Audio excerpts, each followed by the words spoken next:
Bom dia a todos. Sejam muito bem-vindos a mais um encontro de estudos avançados em raça e gênero, né? Começamos já com uma musicalidade hoje bastante questionada, né? Não considerada como politicamente correta, mas assim, dentro do contexto cultural, eu pelo menos defendo a ideia de que os produtos culturais, as músicas, os livros, os textos, as estátuas, isso é a minha opinião, tá? Não devem ser derrubados, queimados, jogados na lata do lixo.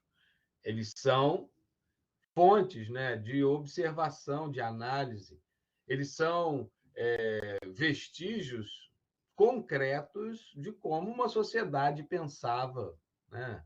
Cultura, na minha perspectiva e na perspectiva de vários cientistas sociais e humanos, né? É esse traço, né? Esse caldeirão que revela quem nós somos.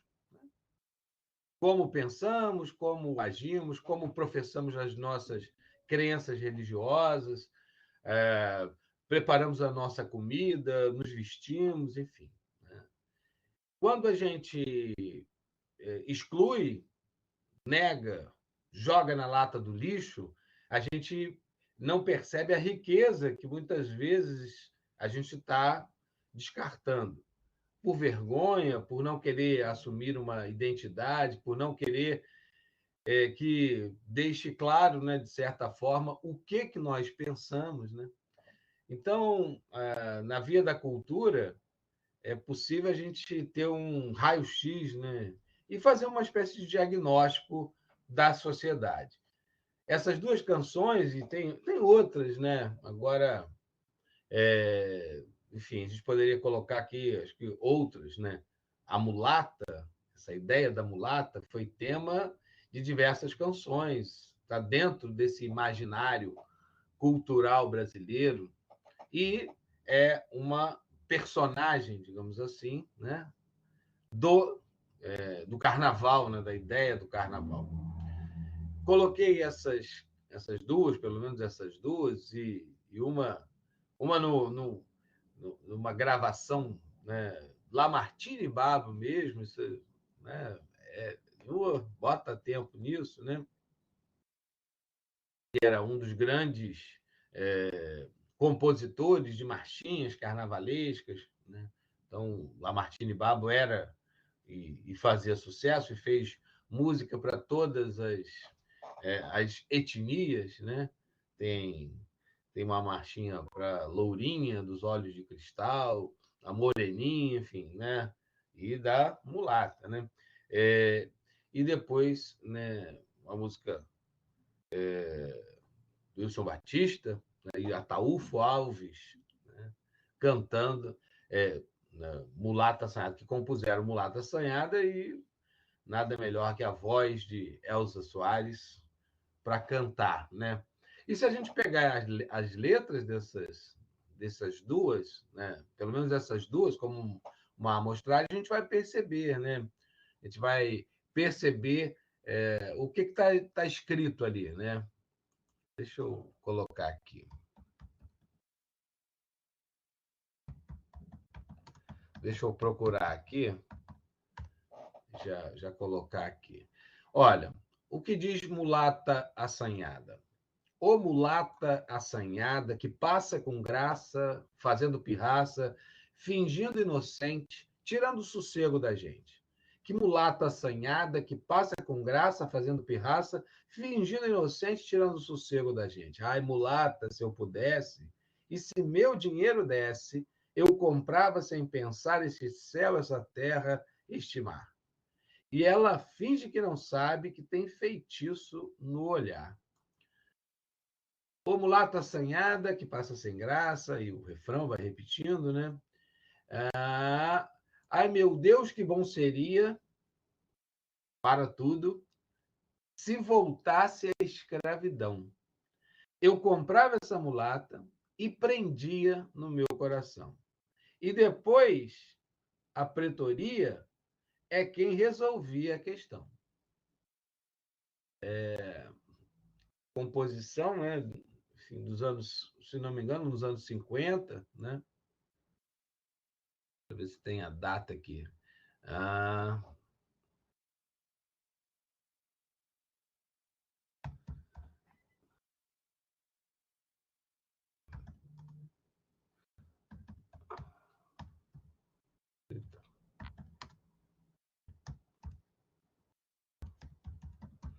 né? Mas acredito que seja dos anos 50.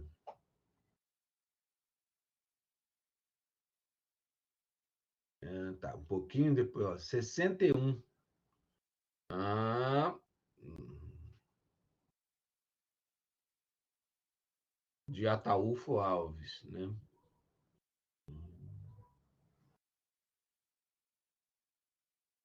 Então, do Ataúfo Alves, né? Isso, só.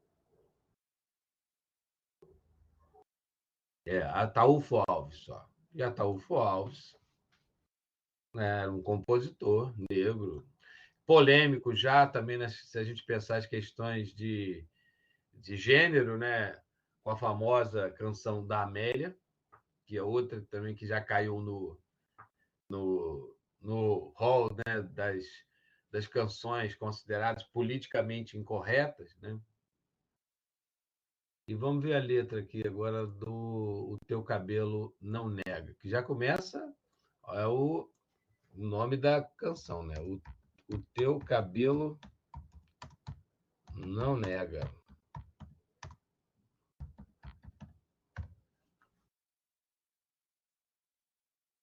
Lamartine Babo. O teu cabelo não nega mulata, porque és mulata na cor. Ou seja, mesmo que estiver esticado, liso, né? Não nega, que és mulata na cor. Mas como a cor não pega, mulata. Mulata, eu quero o teu amor. O teu cabelo não nega, aí repete, né? Vai no refrão, como um refrão, mas já marca aqui, né? Mas como a cor não pega, né? E para muitos isso era ótimo, ufa, não pega, né? Não passa, né? Não é uma doença contagiosa, né? Mas mulata, eu quero o teu amor. Amor, aqui muitas vezes pensado, né, como Rita Lee depois desmembrou, né, a ideia do que é amor, do que é sexo, né? Tem aquela canção, né, que ela faz essa distinção, o que é amor, o que é sexo, né? Tens um sabor bem do Brasil, tens a alma cor de anil. Mulata, mulatinha, meu amor, fui nomeado teu tenente interventor.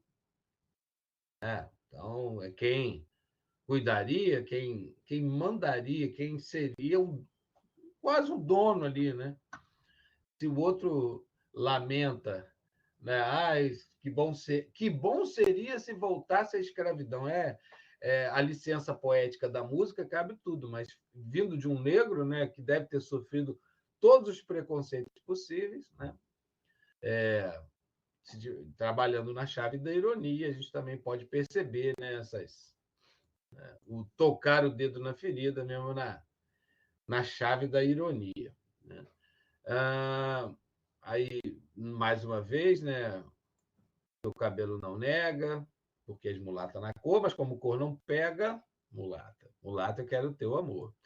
Quem te inventou, meu pancadão, teve uma consagração. A lua te invejando faz careta, porque mulata, tu não és deste planeta. Seria, né, teoricamente, uma mistura étnica característica, né, do Brasil, né? Quando, meu bem, vieste à terra, Portugal declarou guerra.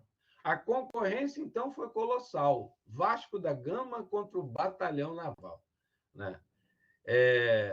Então, duas, pelo menos desse recorte, tem mais, né? Se a gente for repassando aqui, vão ter outras canções com essa pegada. E por que mulata? Né? Porque continuo... Né? E hoje é a segunda parte, né? A segunda e última parte de Lélia Gonzalez. Então, a gente está falando de Lélia Gonzalez. Então, vou daqui a pouco até ler aqui um trecho, né, muito interessante do que ela propõe. Deixa eu abrir aqui nosso slide. Continuo assim, lendo com avidez e com muito prazer. Esse livro, por exemplo, é bastante interessante porque ele é uma coletânea, né? Ele é formado por uma coletânea de artigos. Alguns artigos mais acadêmicos, tá? E outros artigos que eu tenho gostado mais até, onde ela mostra a erudição que ela tem, né? E que tinha, e que foi, né, se preparando para isso, e colocava... Daqui a pouco eu vou ler um trecho bacana aqui para vocês, um artigo, né, que é curto, né, mas que demonstra como ela flui com a linguagem, né, e consegue, né, tocar o dedo na ferida, consegue ser irônica, consegue, né, ter o deboche, mas também ter, né, essa profundidade do que ela estava discutindo. E estamos falando de textos de 79, 80, 81. E, infelizmente, também a gente constata que como são... sim, parece que quase nada mudou.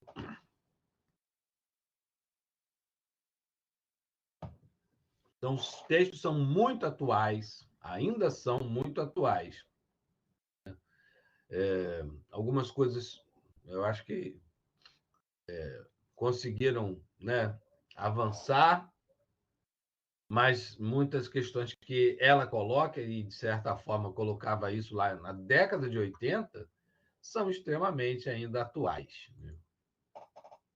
Bem, então nós começamos, essa primeira parte aqui a gente já comentou, né? Falando da infância, né? Dessa luta dela, né? E eu chamando a atenção de como a própria existência da Lélia, sendo professora de universidade, numa universidade particular, e, né, que já, de certa forma, já demonstrava um certo elitismo, né? Mesmo sendo na Zona Norte, né? Aqui em Piedade, na Gama Filho, mas, com certeza, uma universidade particular não era para todos. Né? Então, a própria presença dela como professora, né, negra, ali nos anos 80, já era uma resistência, já era uma forma intensa de marcar lugar, marcar posição.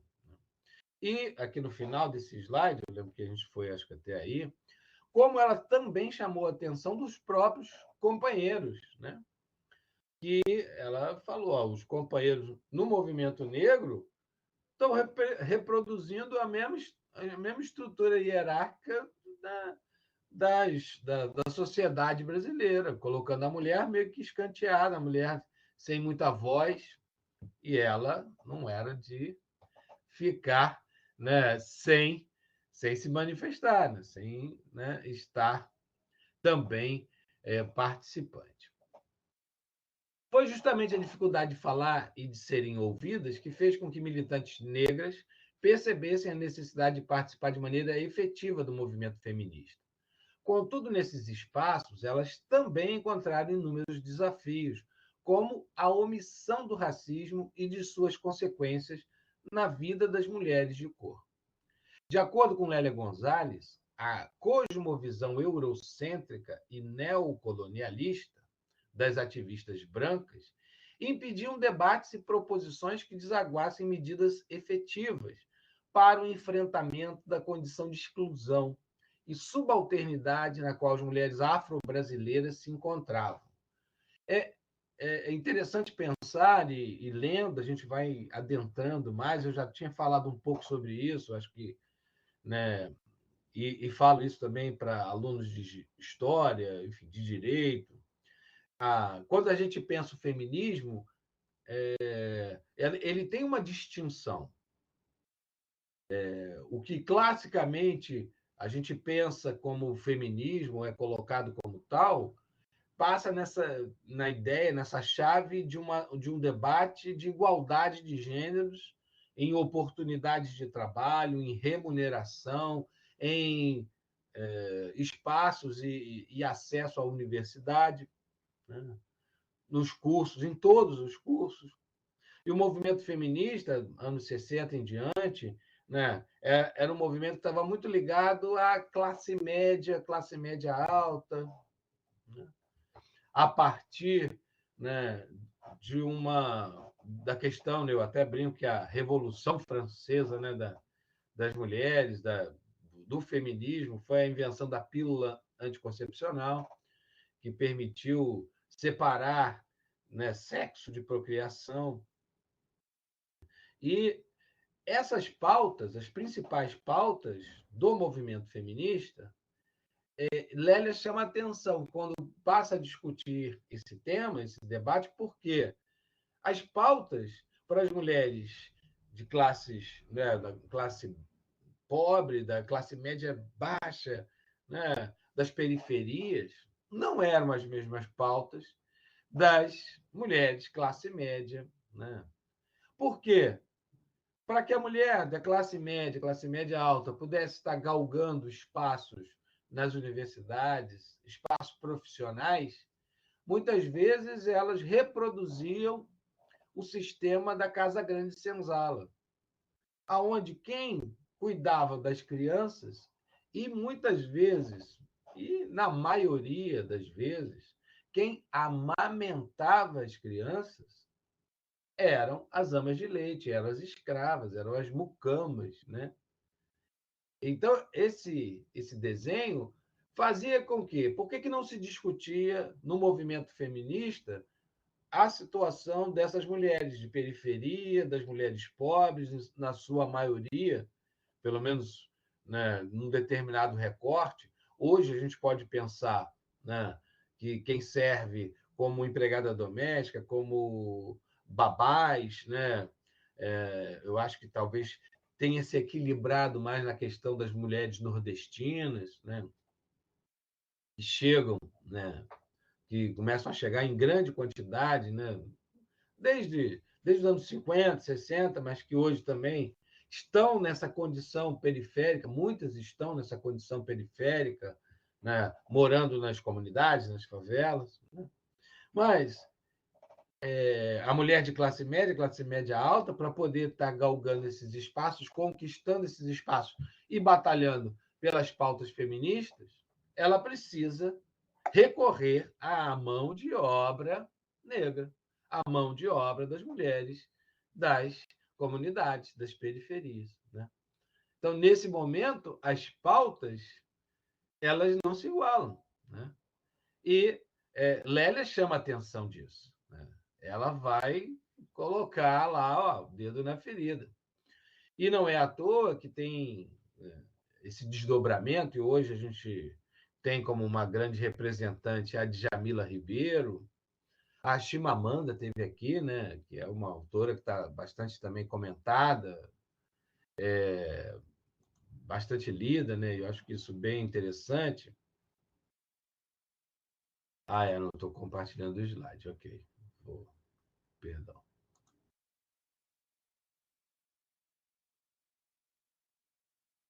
Agora estou. Né? Então, e elas frisam, né, essa questão do feminismo negro, porque as pautas, tem outras pautas ali também, né? Além da questão né, da classe social, também ser colocada, ser pensada, a questão da raça, etnia, né? A questão, né, sexista. Então, são várias questões que estão colocadas que né,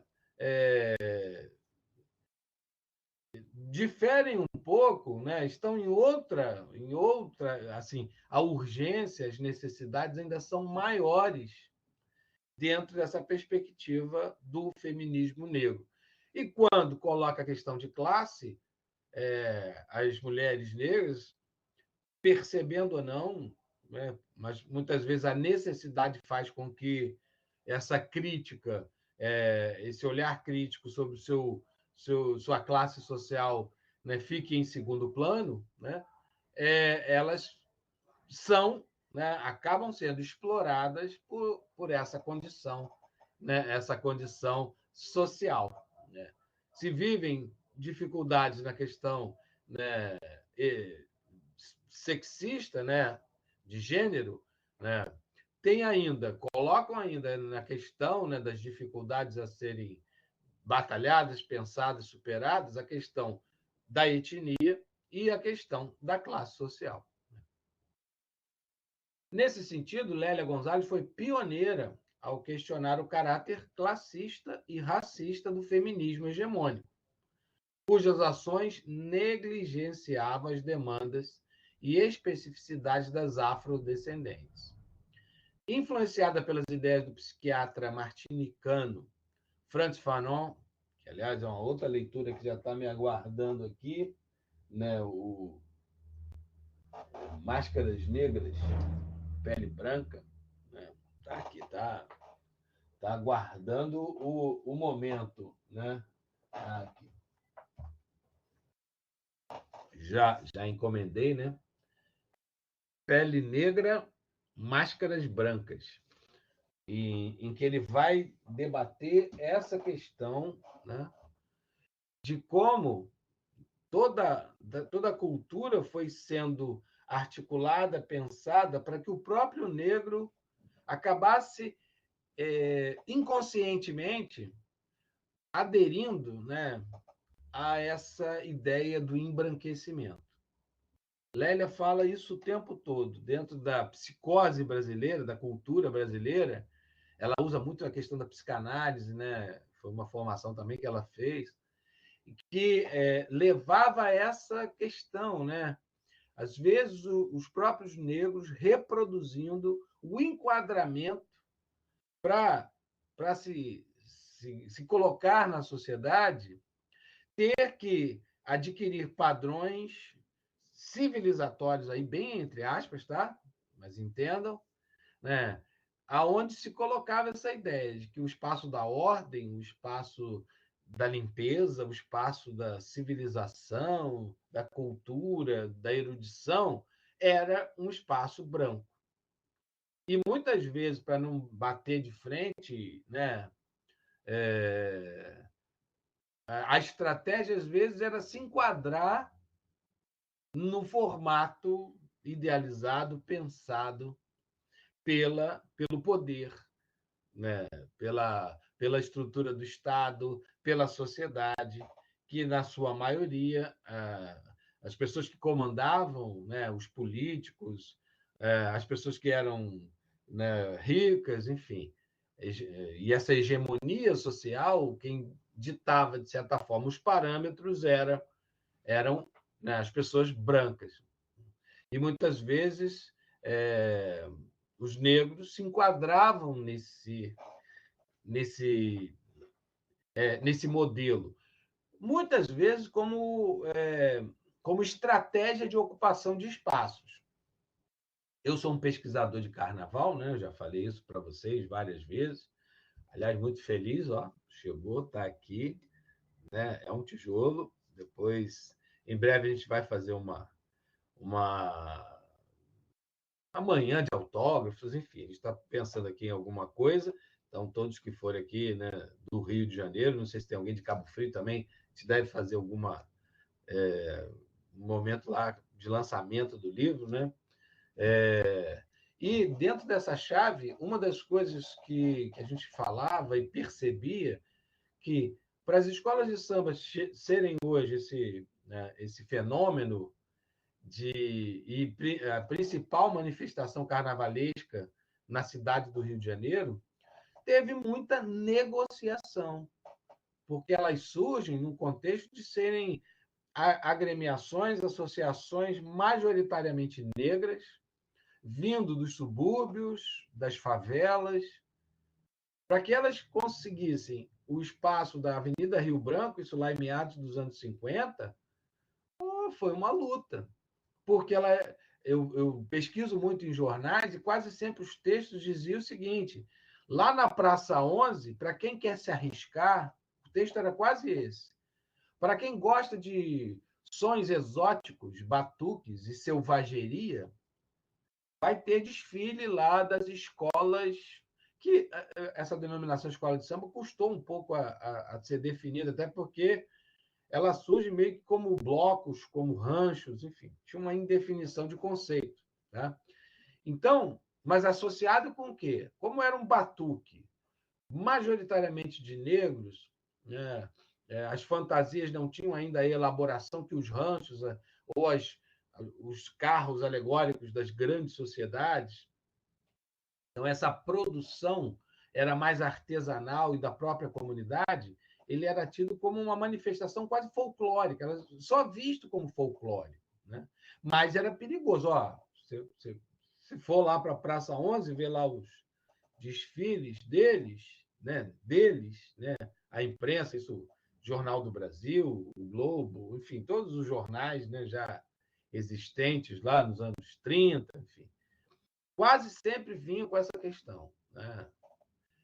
A selvageria, precisa civilizar esse grupo. O que era civilizar? Era trazer esse olhar, a estética, a pureza estética europeia.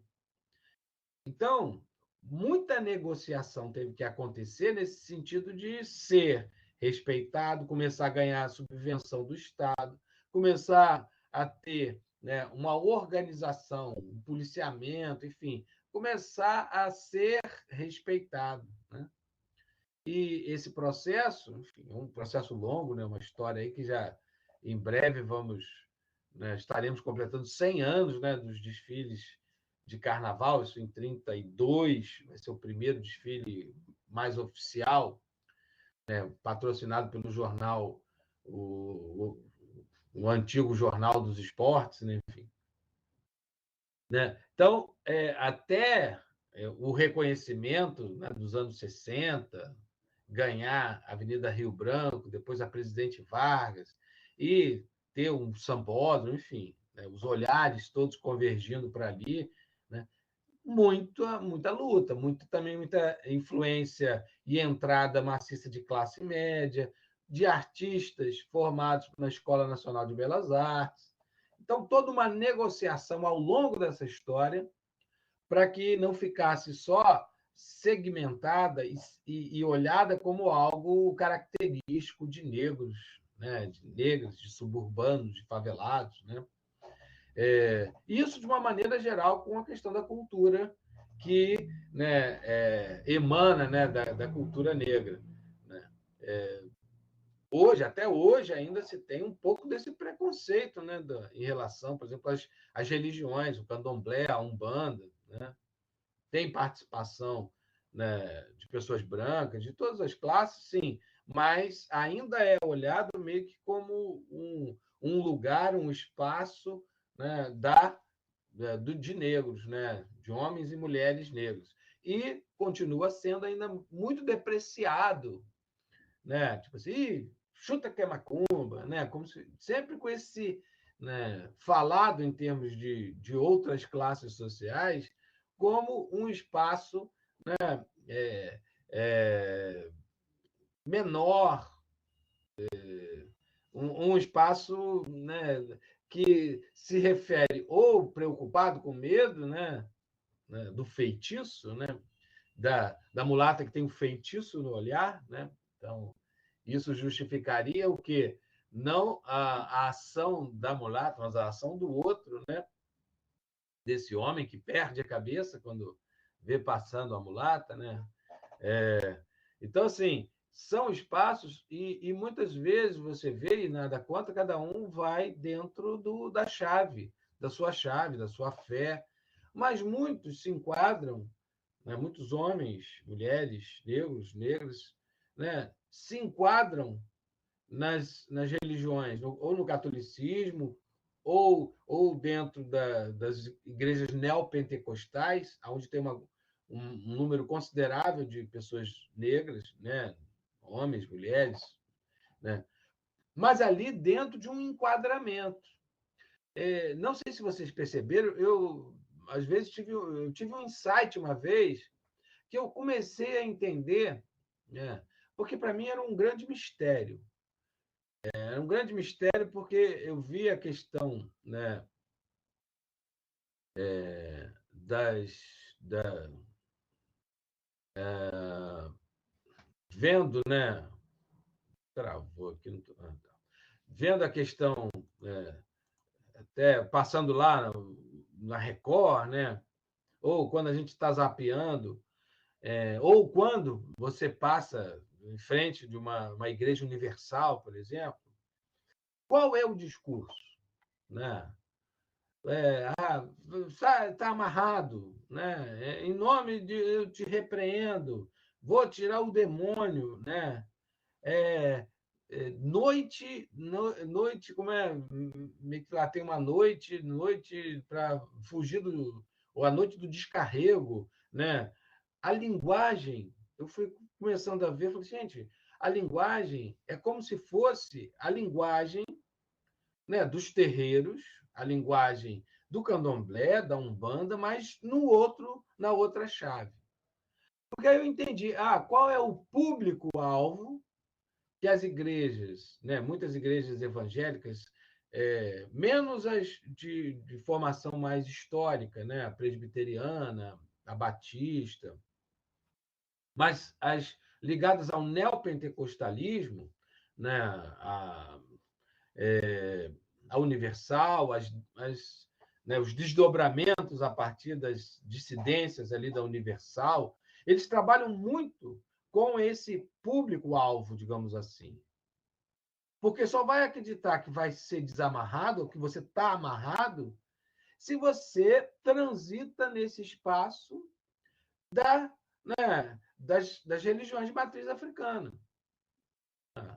Talvez esse discurso não seja tão sedutor, né, ou tão chamativo para quem é metodista, para quem é católico, para quem, né, é batista, né, no sentido de que, enfim, já tem uma consolidação de discurso, de fé, né, mas qual é? E que provavelmente não vai mudar.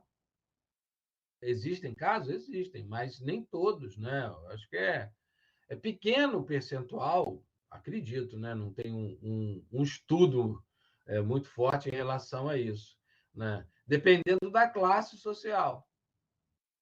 Nas classes sociais mais pobres, né, essa migração acontece do catolicismo para as igrejas, né, neopentecostais. Acontece, porque o enquadramento, e eu estou falando isso como, né, um praticante do catolicismo, enfim, percebo que não tem a questão, né, existe a ideia do assistencialismo. Todas as igrejas têm uma ação social que vai ajudar as pessoas menos favorecidas. Mas nós aqui, vocês lá. E se quiser participar da comunidade, vai ter que se enquadrar. Vai ter que vir vestido direitinho, vai ter que, né? Tem essa questão. É óbvio que não é falada, não é explícito, né? Mas quando a gente percebe, e uma das lutas do padre Júlio Lancelotti lá em São Paulo, é condenar, né, e apontar essa questão de que no entorno das igrejas, algumas colocando aquelas pedras pontudas para evitar a aglomeração de moradores de rua, né? É quando a igreja diz o seguinte: olha, eu te ajudo, dou alimento, dou cesta básica, mas vocês lá. E se quiser vir, pode vir à missa, pode vir. Mas se arruma, tá? Vem direitinho, vem, né? Vem na educação. né? Então, o discurso, né? E, muitas vezes, essa percepção, e isso eu li num livro também bem bacana, que me fez entender bastante dessa questão, que eu recomendo, né? Esse livro aqui, chamado O Povo de Deus, né? Do Juliano Spy. É bem interessante. Aqui me caiu a ficha, várias fichas, de entender, né? Até porque a gente fica nessa ideia, são alienados, são facilmente manipulados. Mas eu entendi, assim como eu estava falando da questão lá das escolas de samba, dos organizadores, né? A questão do espaço, a negociação por espaços, né? E isso eu depois foi caindo a ficha mesmo, né? A rede de sociabilidade que se cria e uma rede de ajuda no sentido de, pô, vamos juntos, né? Quando você cai na rede dos irmãos, os irmãos um fortalecem o outro, quer todo mundo, né, vem junto. Tanto é que sempre tem alguém, não, tem um irmão lá da igreja que é bom nisso. Tá precisando de um serviço, né? Então eles indicam, né, outras pessoas lá da comunidade, né? E no sentido de, pô, vamos ascender, vamos juntos. E é uma linguagem que tem apelo, tem acesso, porque pensa nessa questão. A teoria da prosperidade mudou o eixo, né? Porque muitas vezes, assim, a gente via, né? Estou falando dessa linguagem, do próprio discurso do catolicismo. Muitas vezes bem-aventurados são os pobres, porque deles é o reino dos céus. Pô, mas seu padre, mas eu queria tanto ser feliz aqui, né? Não, mas no céu, meu filho. Não, mas isso no céu. Né? Daqui a pouco nem no céu, hein? Olha lá. Então, assim, era um discurso que, de certa forma, de resignação. Né? Enfim. Né? Ao passo que, né, é um fenômeno que, de certa forma, né, percebo que às vezes não é percebido, né? E que bom, eu acho, fico feliz quando um antropólogo vai estudar sobre isso, né? Vai estudar esse fenômeno, vai entender como um fenômeno, né? E vai perceber que essa migração, né, até 2030, mais ou menos, o Juliano faz essa previsão, né? O número oficial de evangélicos deve suplantar o número oficial de católicos no Brasil, né? Então, é um fenômeno que não para de crescer porque está na chave, né? E até entendo, né, que quando são alienados, votem quem o pastor manda, não, enfim, também entenderam que a ocupação de espaços na política e a partir da política garante para muitos ali um emprego, né? um emprego público ou um contrato, ou enfim, né? Então não é só alienação pela alienação. Tá. Pô, eles votam de olhos fechados em quem o pastor manda. É porque sempre tem, né? E fica meio claro dentro dessa ideia de que estar em comunidade, né, é para a prosperidade de muitos, de quase todos. Né? Óbvio que também tem as suas hierarquias, não vamos nos enganar aqui, né? Mas tem esse discurso mais inclusivo. Né? Então, uma das coisas que Lélia bate o tempo todo é nisso, essa teoria do embranquecimento, né? O quanto ela foi junto com o mito da democracia racial, acho que são os dois pontos que ela coloca com muito impacto. Né? Esse mito da democracia racial que o tempo todo desqualificava o debate, o discurso, né? Não tem racismo, não tem racismo, né? Não somos racistas. E o carnaval funcionava meio como esse espaço enfim, tudo é possível, ali a gente se mistura, né? Mas e no resto do ano? E nos outros 361 dias? E a questão desse desejo de embranquecimento, a gente até mostrou já o quadro lá da rendição de Cannes, né? É uma política, é um pensamento que, ao longo das gerações, o projeto era diminuir, né, a quantidade de negros no Brasil. Né? Enfim. Aliás, eu não sei se eu já comentei aqui, assistam, né? Vale a pena assistir Medida Provisória. Né? É um filme que faz a gente pensar sobre isso, é uma distopia, né? Um futuro mais adiante, mas assim, a premissa, né, do filme é essa questão que, exigindo essa reparação, alguns negros conseguem, né, judicialmente a reparação, mas qual é a contraofensiva do governo, né? Seria que todos os negros seriam obrigados iam ganhar a indenização seria passagem de ida para a África, considerado como uma ideia de volta. Então, a indenização, né? E começa uma perseguição, uma exclusão. Enfim. Então, é um filme bastante interessante. Né? Talvez tenha sido um dos filmes, né, com maior elenco negro, né? Tirando talvez o Zumbi, né, o Ganga Zumba, lá do Cacá Diegues, enfim, alguns filmes que falam sobre esse contexto de escravidão, né? Mas vale a pena assistir. Né? Acho que é um filme que a gente sai mexido. Né? Alguém já assistiu aqui? Já foi, eu não sei se ainda está nos cinemas, né? Mas, assim, então, se ainda tiver em cartaz, vale a pena, né? Vale a pena ver, tá bom? Então, continuando aqui com Lélia, eu vou chegar daqui a pouquinho no ponto que eu quero mostrar assim, essa fluidez, né, do discurso e depois deixar a Lélia falar. Eu estou falando muito, né?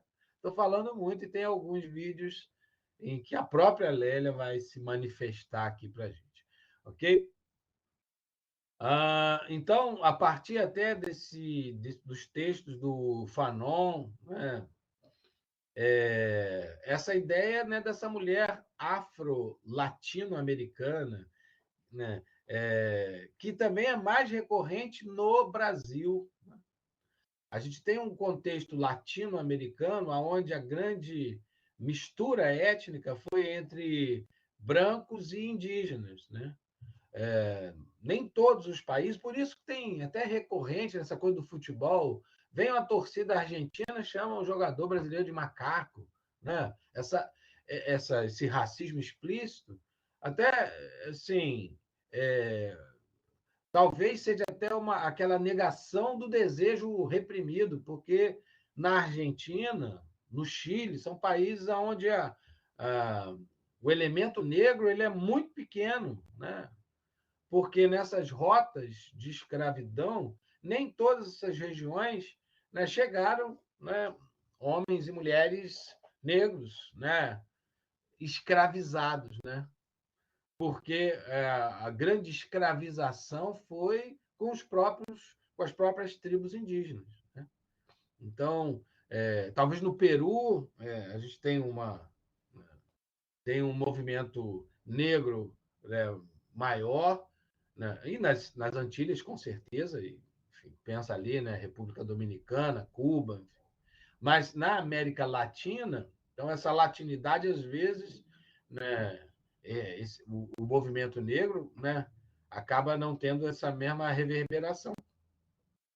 Mas a partir desses textos, desses pensamentos, né, a Lélia também vai se envolver com intelectuais buscando um movimento, né, afro-latino-americano.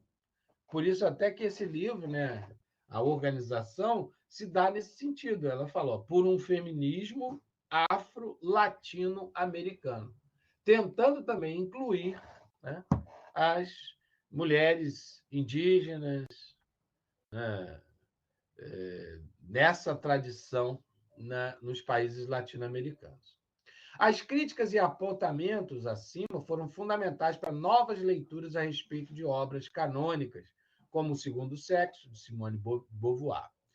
Sobre essa questão, Cláudia Pons comenta, né, sobre Lélia. Lélia não aceita a mulher universal de Beauvoir e conclui que se não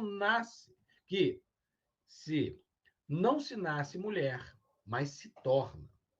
Também é verdade que o processo de construção social e cultural não será o mesmo para todas as mulheres, pois outros fatores, como o racismo, redefinem as trajetórias dos sujeitos em questão, como discutido anteriormente. Além disso, nem todas as mulheres aceitaram o lugar de imanência, penhoraram sua liberdade. Em muitas sociedades não europeias, dentre elas indígenas e africanas. Então, Simone de Beauvoir também estava falando, né, a partir do seu olhar, da sua vivência, né, eurocêntrica. Então, Lélia sempre deu esse passo além, adiante, à frente, né, para pensar de forma mais global. Além de questionar e se opor a algumas formulações da filósofa francesa, Lélia confrontou também a linguagem acadêmica e a gramática normativa, por entender que a maioria de seus irmãos e irmãs de cor possuíam pouco ou nenhum acesso à educação formal. Né? Está no texto da Bell Hooks. Interessava a ela produzir textos de fácil entendimento, de modo a educar e conscientizar um número maior de pessoas. Por diversas vezes, em seus textos, encontramos o que Lélia chamou de pretuguês, que nada mais é do que a marca da africanização do português falado no Brasil. E um exemplo é que em várias linguagens, dialetos africanos, não existe o L. Então, quando se fala bicicleta, chicrete, Cláudia, né, que fica como uma marca de caramba, ela não fala, não sabe falar, né? Inconscientemente é um traço desse português, né? Dessa outra linguagem, dessa inserção de palavras que vão, assim como também a gente tem na nossa gramática, sobretudo na toponímia, né? No nome dos lugares, uma quantidade enorme de palavras indígenas, né? Também tem essa questão, né, dessa africanidade invadindo o espaço, né? E aí fala sobre isso, né? E uma das coisas que mais tem me impressionado, eu falei agora há pouco, da linguagem. Então, quero apresentar um texto aqui para vocês, da Lélia, né? Eu acho que eu sigo aqui, até para mostrar esse jeito, né? Que ela não deixa de demonstrar a erudição dela, não deixa de demonstrar as leituras que ela está fazendo, mas ela cria chaves de compreensão para que as pessoas possam entender, sobretudo muitas pessoas que ela não queria falar, né, sobre o negro para outras classes. Ela queria, né, era movimentar, né, ela queria era chacoalhar, digamos assim, os próprios homens e mulheres negros, para entender qual era esse processo dessa ideia que não estava nomeado como tal, né? Esse conceito ainda não tinha aparecido, de racismo estrutural, mas na chave da crítica da teoria do embranquecimento e do mito da democracia racial, esses dois motes como debate. Né? E como colocar isso? Né? Já vou entrar no texto, mas outra coisa também que é bastante forte, ela fala, né, dos tipos de mulher, né, da mulher negra, que é a doméstica, a mulata, e por isso até abri, né, com algumas canções, né, sobre a mulata, e a ama de leite, a babá, né? E essas três personas, né, que a mulher negra passa, né, por esses estágios ou entra nessas identificações. A doméstica, como aquela do espaço do trabalho, que muitas vezes, e aí volta na questão rapidinho do feminismo, né, da crítica que ela fazia, que existe o feminismo e o feminismo negro, né, para que a mulher branca, classe média, pudesse correr atrás dos empregos, né, e se equiparar, buscar se equiparar com o homem em termos de formação acadêmica e também no mercado de trabalho, na maioria das vezes recorria, né, à empregada doméstica, que fazia o trabalho pesado, né? Todo o trabalho pesado, né? E dentro dessa chave da limitação do seu espaço, né? Da limitação de até onde ela podia ir, né? A mulata, esse outro lugar, dessa mulata assanhada. Então, se algum homem classe média branco perde a cabeça, é porque a mulata tem feitiço no olhar, né? Então, repassa, porque, como disse lá o Lamartine, percebam, né, fazer sexo com uma mulher, com a mulata, não tem problema, porque vai chegar em casa, porque a cor não pega. Olha a questão, né? Então, aonde esse lugar, né? Quando tem o carnaval, tem um artigo dela aqui que é brilhante, ela fala sobre isso o tempo todo, né? A sexualização ali vivenciada na mulata, que virou uma espécie de emprego, né? As mulatas que não estão no mapa. Tinha uma casa de shows chamada Oba Oba, né? E plataforma, enfim. E em determinado momento, né, o show das mulatas, né? O quanto estava ligado a essa questão, né, né? Quantos iam lá, né, ficavam lá babando, né? Desejando a mulata. Então, virou uma espécie de reatualização daquela ideia da mucama, né? Da escrava jovem, bonita, que muitas vezes o senhor, né, se julgava dono do corpo daquela escrava. Então, a mulher oficial era para procriar, né, para ter filhos, mas o espaço do desejo e do prazer ele buscava, né, na violência dessa invasão de corpos, né, desse estupro, né? Então, assim, nesse papel, então ela vai analisando também. E a ama de leite, das babás, né? E ela fala com propriedade porque ela foi empregada doméstica, foi babá, né? Então, ela tinha estofo para falar sobre o assunto. Tá? E a babá, ela vai dizer assim, quem acaba criando os filhos, né? Não mais amamentando, como isso acontecia na escravidão, né? Mas quem vai dando essas primeiras noções de valores, de histórias, está dando um recorte. Hoje em dia, cada vez mais cedo se manda para a escolinha, né?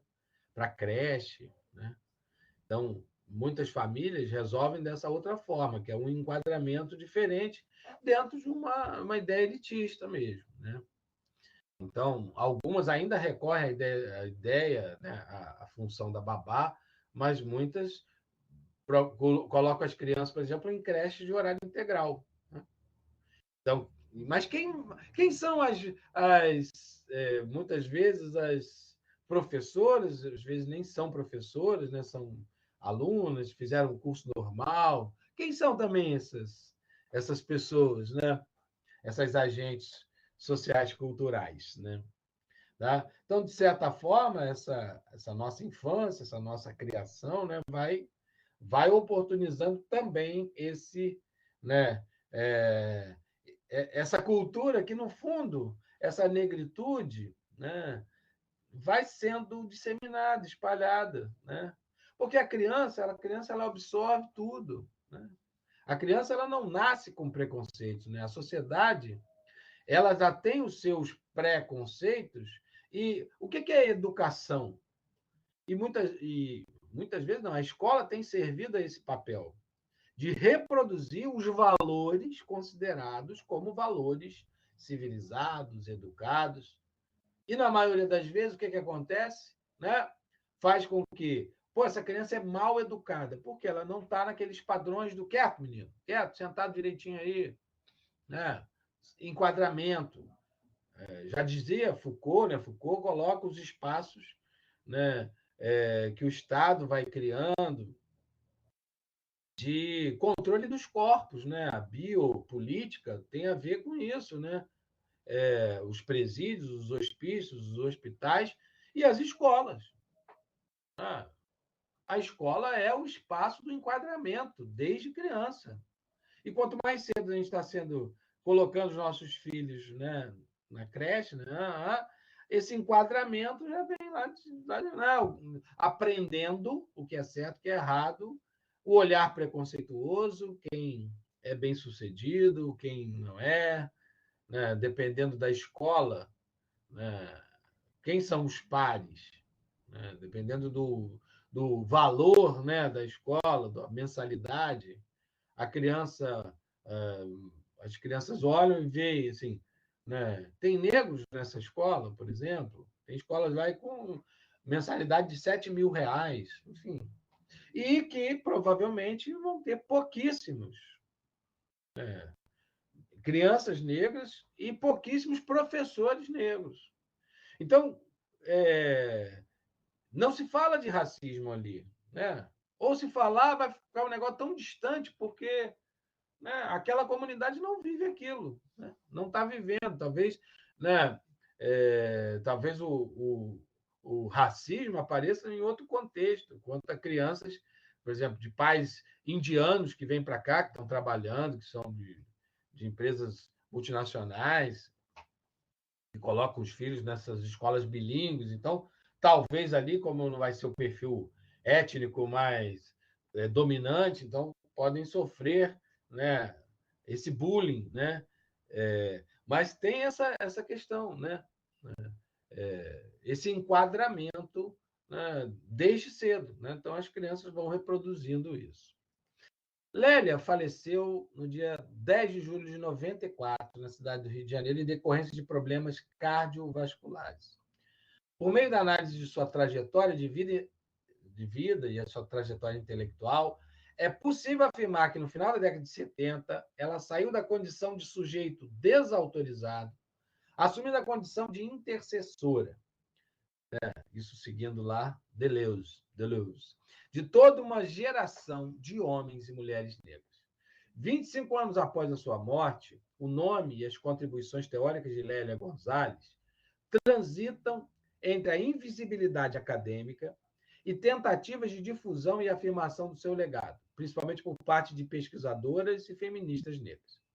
Em 2015, foi homenageada pelo Centro Cultural Banco do Brasil, que organizou a exposição Lélia Gonzalez, o feminismo negro como palco da história. Em 2018, foi publicado o livro Lélia Gonzalez, Primavera para as Rosas Negras, que reúne depoimentos, entrevistas e artigos produzidos pela intelectual mineira. Por meio da análise de sua trajetória de vida e intelectual, é possível afirmar, né, que ela é... Isso aqui até saiu repetido, né? Daqui a pouco eu... Repetiu aqui um negócio.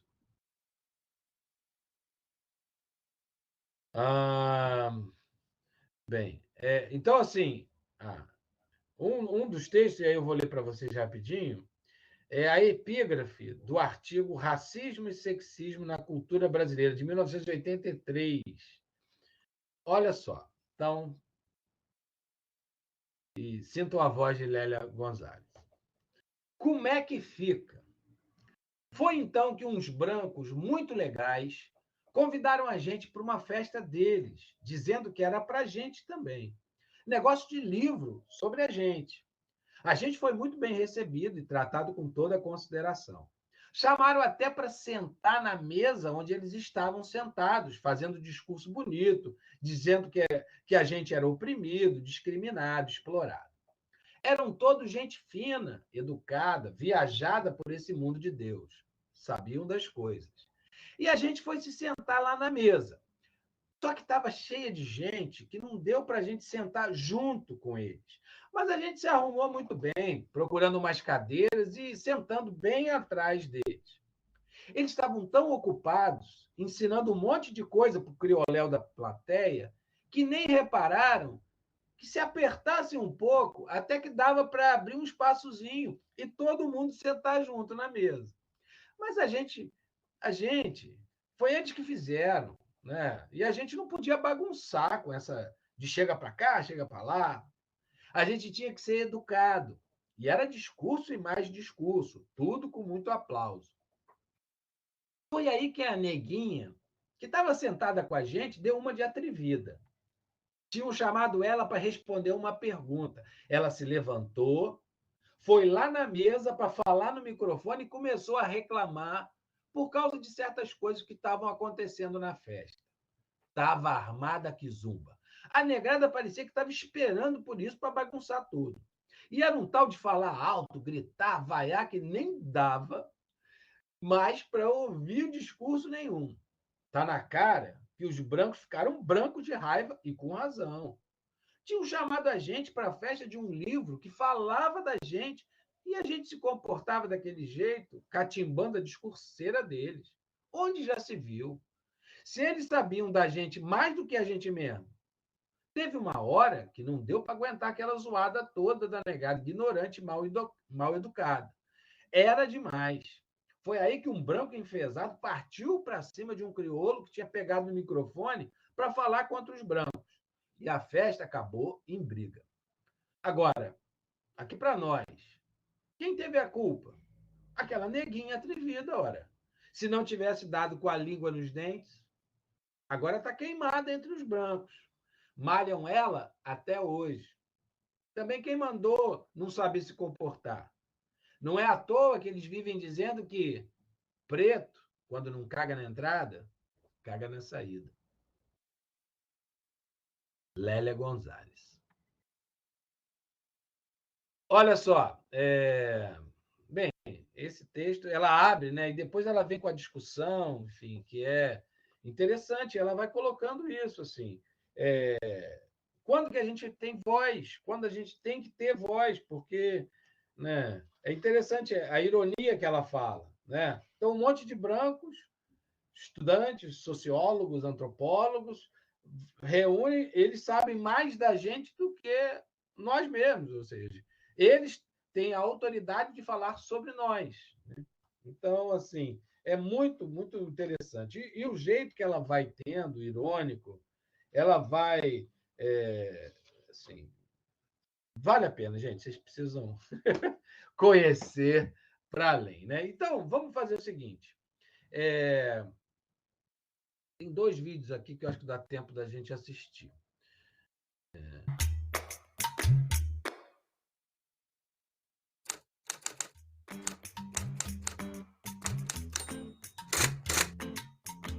Grande mulher. Amorosa, guerreira. Uma mulher livre.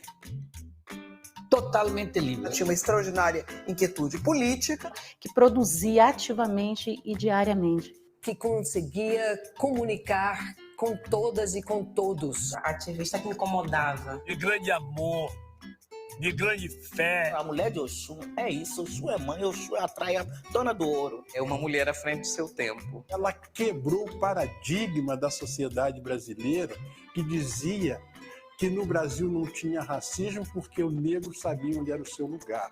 Ela resolveu sair do lugar.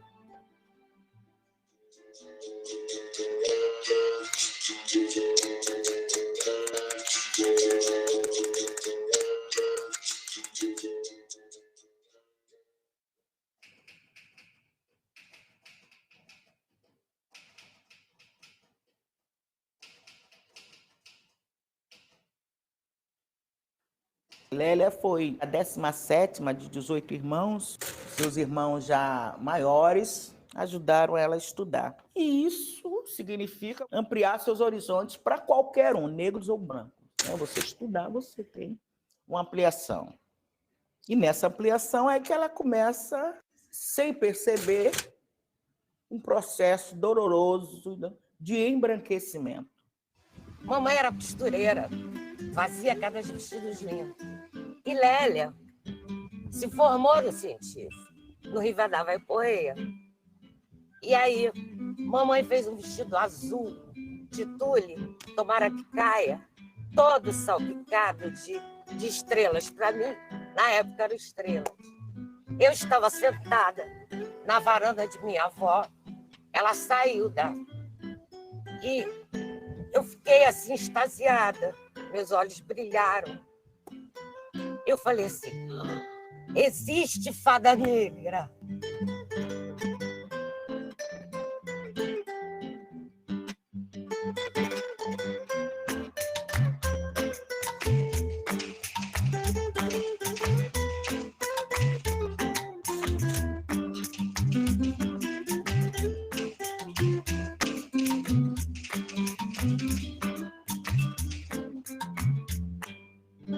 Lélia Gonzalez, uma pessoa que passou por grandes transformações.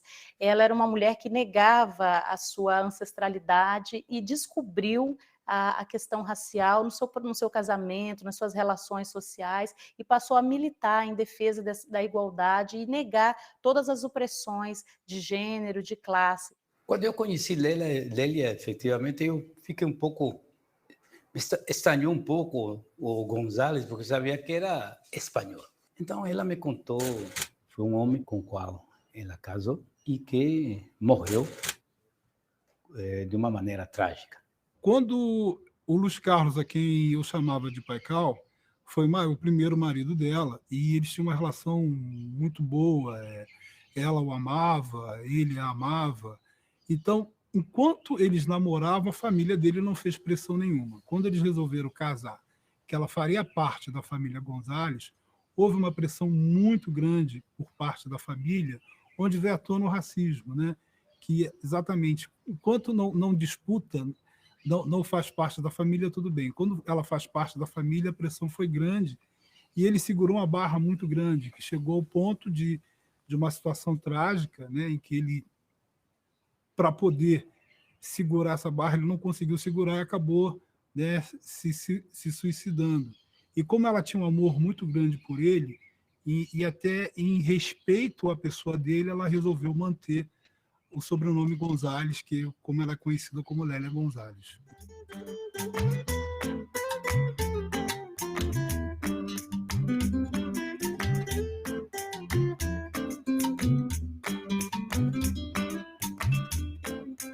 Ela construiu pelo menos 3 categorias originais, que é a americanidade, que é um conceito que engloba não só o Brasil e a luta brasileira, mas também a latino-americana.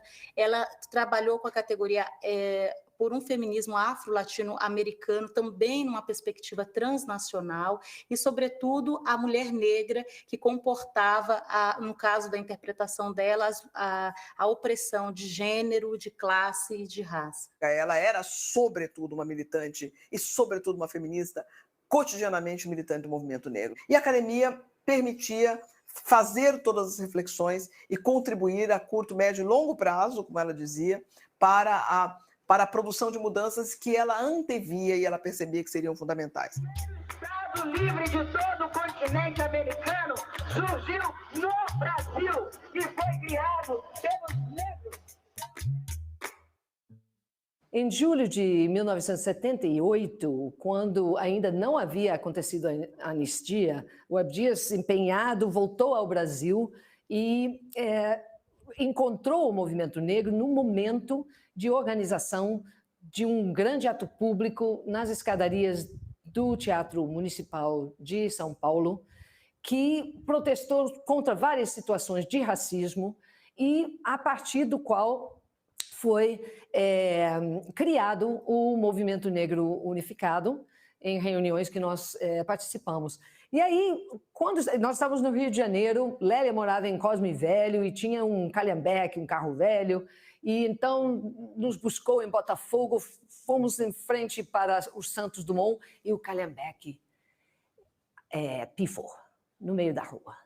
E nenhum dos dois teve nenhuma dúvida, foram em frente, vamos nessa, diz a Lélia, e vamos nós pegar um táxi, largou o carro no meio da rua e fomos a São Paulo. Quando o MNU foi criado, lá e aquele ato que aconteceu nas escadarias do Teatro Municipal em julho de 78, ela já estava lá, não é? Junto com o MNU, portanto, participando desse momento que foi o momento inicial e com uma presença que eu acredito contribuiu enormemente para já fazer, a partir daquele momento, do MNU, uma organização nacional.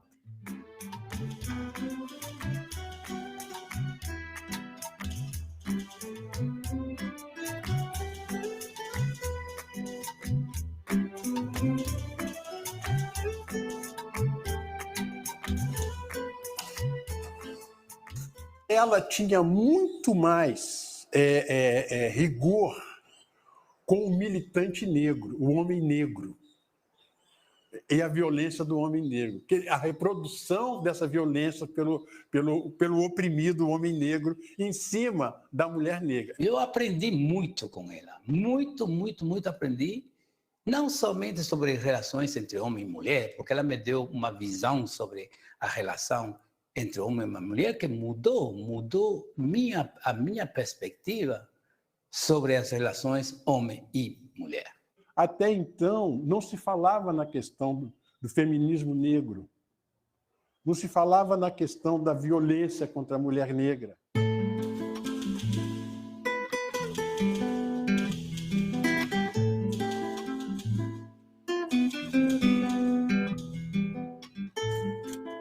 A contribuição de Lélia para que nós sejamos como somos hoje, respeitadas como militantes intelectualmente, a compreensão das nossas complexidades, a compreensão, inclusive, das diferentes opções políticas entre mulheres, essa, no cenário nacional, mas, sobretudo, no cenário internacional, foi construída por Lélia Gonzalez.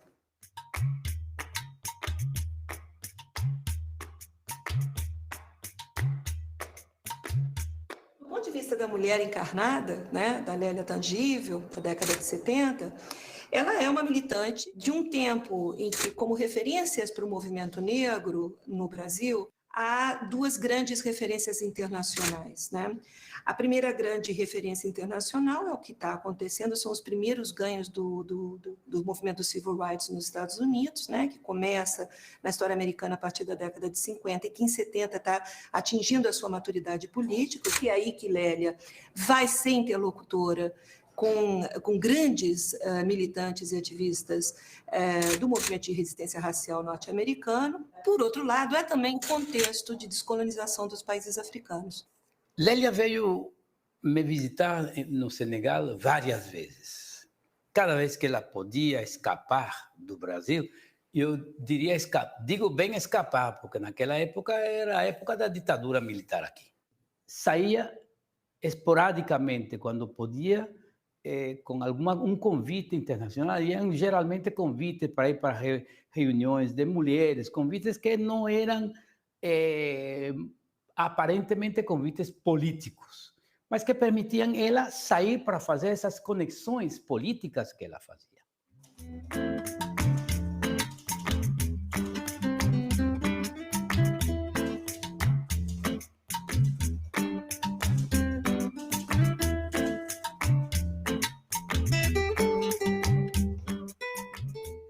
Organizamos uma reunião internacional, que foi a Conferência Internacional sobre Negritude e Culturas Africanas.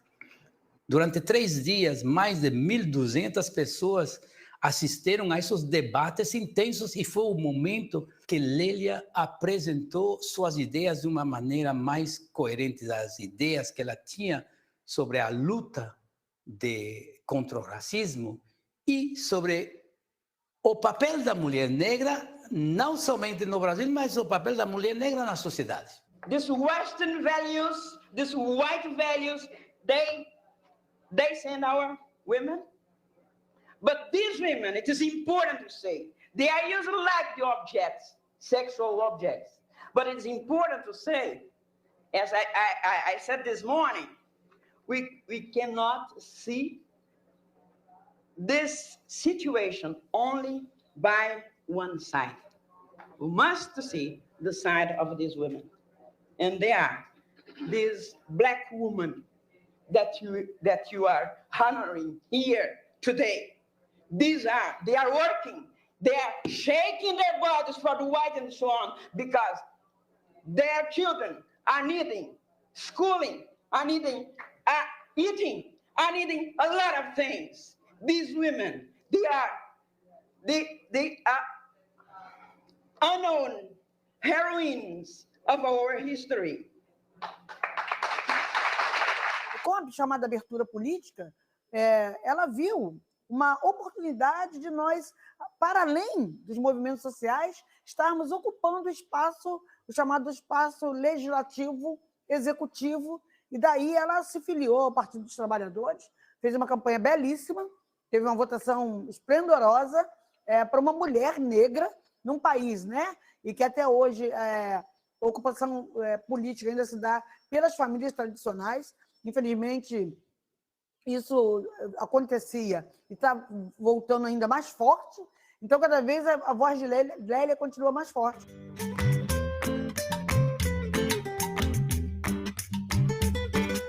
A Lélia também ficou muito sofrida quando ela foi muito criticada em vários momentos por participar de espaços político-partidários, mas principalmente por participar de cargos em governo.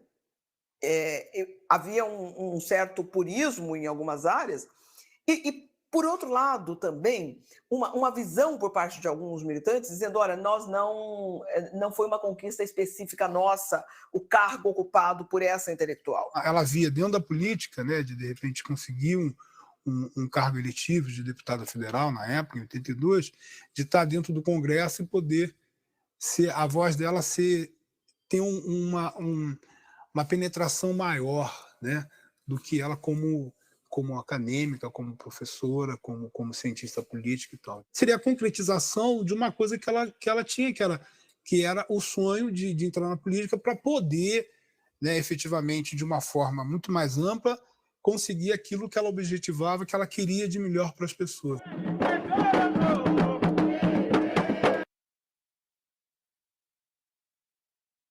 Eu vou abrir a lista de presença, tá, minha gente?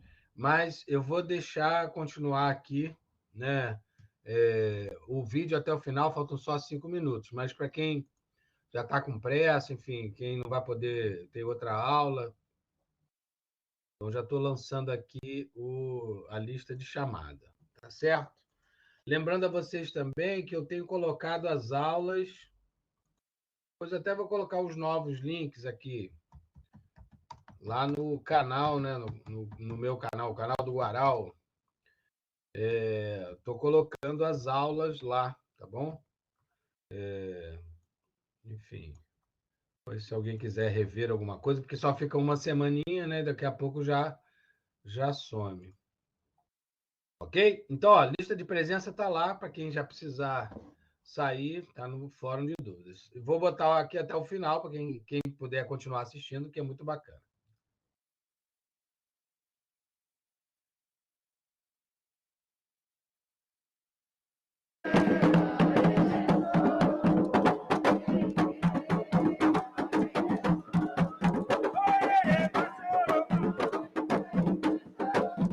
A espiritualidade dela era tanto que ela se dedicou, né, à Mamãe Oxum, né, que é a deusa, uma ancestralidade, ao ponto dela ir para a África, para estudar o rio da Oxum, para descobrir os mistérios da Oxum. Ela passou quase 1 ano na África, né, peregrinando para conhecer mais da sua religião.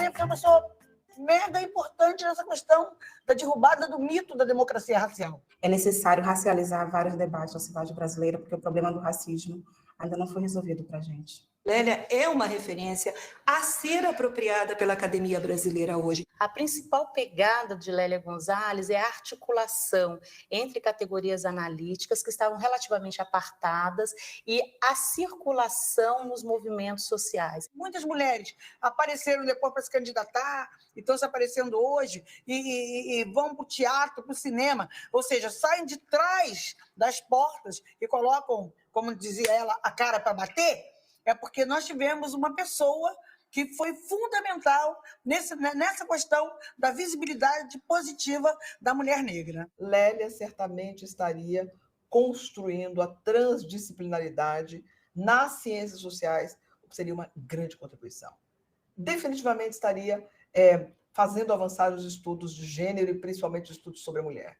E certamente estaria investindo muitíssimo para que o feminismo, como opção política, fosse, de fato, uma opção política transformadora para o conjunto das mulheres, para as mulheres negras e, sobretudo, obviamente, para a mudança da pirâmide social desigual no Brasil. No meio de um discurso, ela cantava um samba. Se ela achasse que aquele samba tinha uma capacidade explicativa melhor do que qualquer outro texto acadêmico, melhor do que qualquer outra possibilidade de explicação das coisas. Lélia buscava constantemente a verdade, seja onde for que essa verdade estiver localizada. Esse carinho dela, quando ela acariciava meu rosto, foi uma coisa que me marcou. Da Lélia pessoa. Lélia mãe. Marcou muito.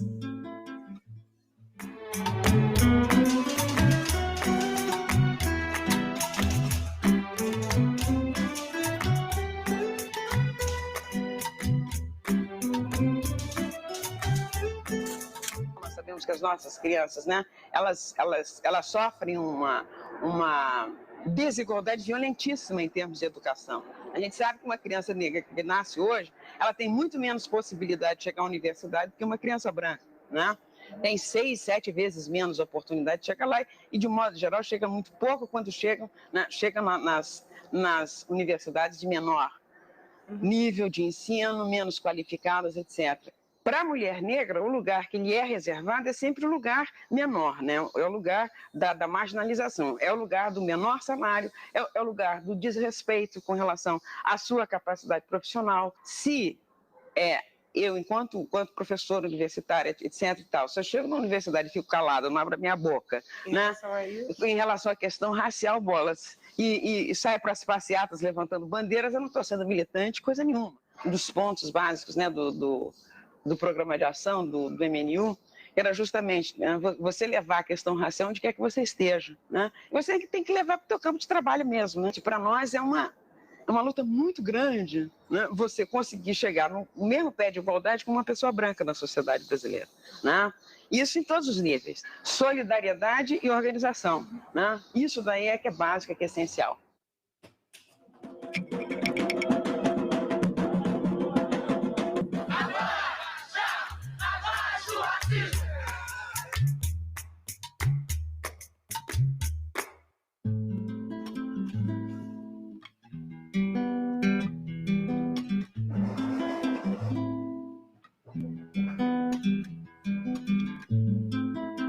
Uma marca muito forte dela era o seu, não é? A luta continua. Ela fazia, assim, uma coisa... Mengo! Ela falava assim pra gente, bora, negadinha! Loucura! Dizia, loucura! Vamos nessa! Essa é a Lélia. Vamos, negadinha, vamos!